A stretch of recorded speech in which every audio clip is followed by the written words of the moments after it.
शिवाय नमस्तुभ्यम। आज मैं आई हूँ पूज्य पंडित प्रदीप जी मिश्रा जी की शिव महापुराण कथा श्रवण करने के लिए कथा पंडाल में, जो कि पुणे सांगवी में हो रही है। तो दोस्तों, पिछले 4 सालों से मैं शिव महापुराण की कथा टीवी पर श्रवण कर रही हूँ और मेरी बहुत ही इच्छा थी कि एक बार मैं कथा पंडाल में बैठकर शिव महापुराण की कथा श्रवण करूँ। तो आज फाइनली मैं पंडाल तक पहुँच गई और पंडाल में बैठकर शिव महापुराण की कथा श्रवण करने का सौभाग्य मुझे मिला। तो दोस्तों, आज की इस वीडियो में शिव महापुराण के प्रति में मेरे अनुभव भी आपके साथ शेयर करूंगी। चलो तो फिर वीडियो को स्टार्ट करते हैं। तो मैं आपको बता दूं, शिव महापुराण की कथा श्रवण करने के लिए खास में कर्नाटक यादगीर से पुणे महाराष्ट्र सांगवी तक पहुंच गई।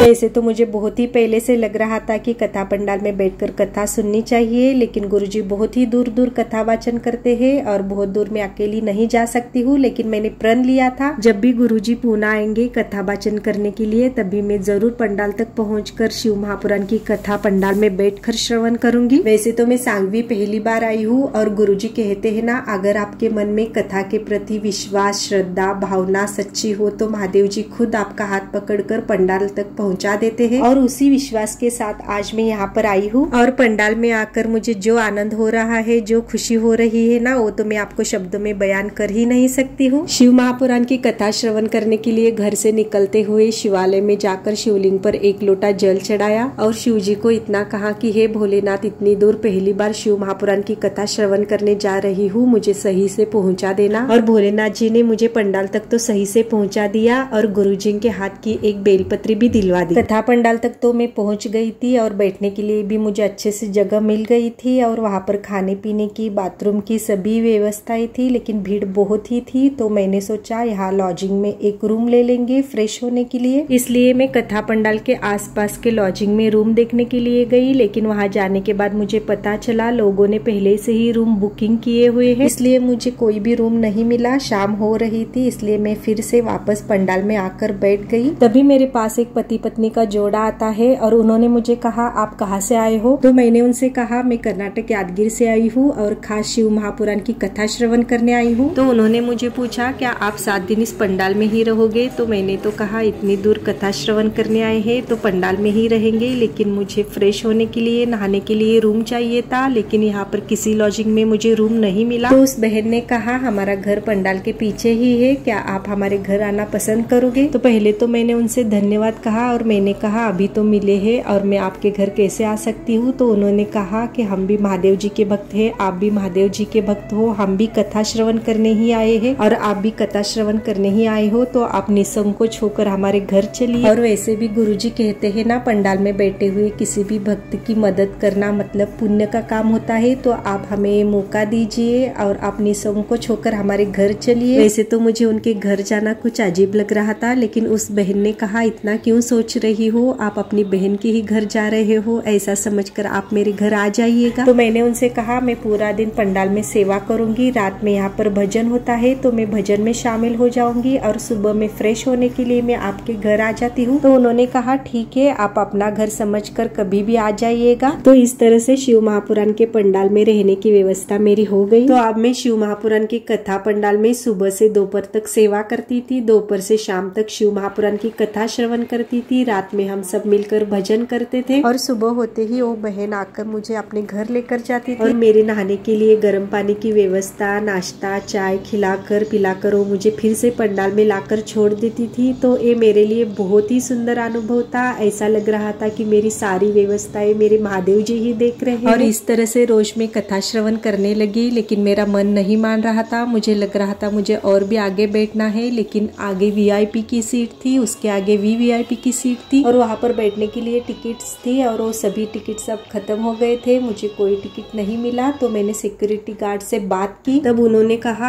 आपको अभी कोई टिकट नहीं मिलेगी, चाहे तो आप हमारे सर से बात करके रिक्वेस्ट कर सकते हो। उसके बाद मैंने सर से बात की, रिक्वेस्ट की, पहले तो उन्होंने मना ही कर दिया। थोड़ी देर के बाद उन्होंने मुझे फिर से पुकारा और उन्होंने कहा, आप इतनी दूर से शिव महापुराण की कथा श्रवण करने आए हो और मुझे आपको मना करना अच्छा नहीं लग रहा है। और उन्होंने कहा, कल से मैं आपको VIP की जगह जगह पर बिठा दूंगा। और ये सुनकर मुझे इतनी खुशी हो गई, मैं आपको बता नहीं सकती हूँ। मुझे ऐसा लग रहा था कि हर पल महादेव जी मेरे साथ ही चल रहे हैं। तो पहले के 3 दिन मैंने पीछे बैठकर कथा श्रवण की, उसके बाद 2 दिन मैंने वीआईपी के जगह पर बैठकर कथा श्रवण की। कथा के 6वें दिन उन सर ने मुझे वीवीआईपी के जगह में सबसे आगे बिठाया और कथा के 7वें दिन उन सर ने मुझे स्टेज पर आरती के लिए बुला लिया। मुझे तो इतनी खुशी हो रही थी, मैंने सोचा भी नहीं था लाखों की भीड़ में मुझे आरती में स्टेज पर आने का मौका मिलेगा। और यहाँ आकर मुझे बहुत ही सुंदर सुंदर अनुभव आए। ऐसा लग रहा था कि महादेव जी सदैव मेरे साथ में ही है। और यहाँ आकर मुझे पता चला सुकून क्या होता है, परमानंद कैसे मिलता है, जीवन का सही मार्ग क्या होता है। बहुत सारी बातें जो मैं अपने साथ लेकर जा रही हूँ। तो दोस्तों ये छोटे छोटे अनुभव मुझे बहुत ही सुकून भरे लगे। घर से निकलते हुए मैं ये सोच रही थी कि गुरुजी की कथा पंडाल में बहुत ही भीड़ होती है, लाखों में लोग कथा श्रवण करने के लिए आते हैं, तो मुझे कथा पंडाल में बैठने के लिए जगह मिलेगी भी या नहीं। और 7वें दिन शिव महापुराण कथा के आरती में मैं शामिल भी हो गई, गुरुजी के दर्शन भी हो गए। और खास बात मतलब गुरुजी के हाथ की मुझे बेलपत्री भी मिल गई। सच कहूँ तो 7 दिन शिव महापुराण की कथा श्रवण करके जो आनंद मुझे मिला, यहाँ आकर जो सुकून मुझे मिला, वो तो मैं आपको शब्दों में बयान कर ही नहीं सकती। तो दोस्तों इस वीडियो में मैंने बहुत ही थोड़े से अनुभव आपके साथ शेयर किए हैं। वैसे तो शिव महापुराण के पंडाल में मुझे हर पल हर दिन इतने सारे सुंदर सुंदर अनुभव आ रहे थे, वो सारे अनुभव मैं आपको शेयर करती रहूंगी तो वीडियो बहुत ही लंबी बन जाएगी। मिलते हैं और एक नई वीडियो के साथ, तब तक के लिए आप सभी को श्री शिवाय नमस्तुभ्यम।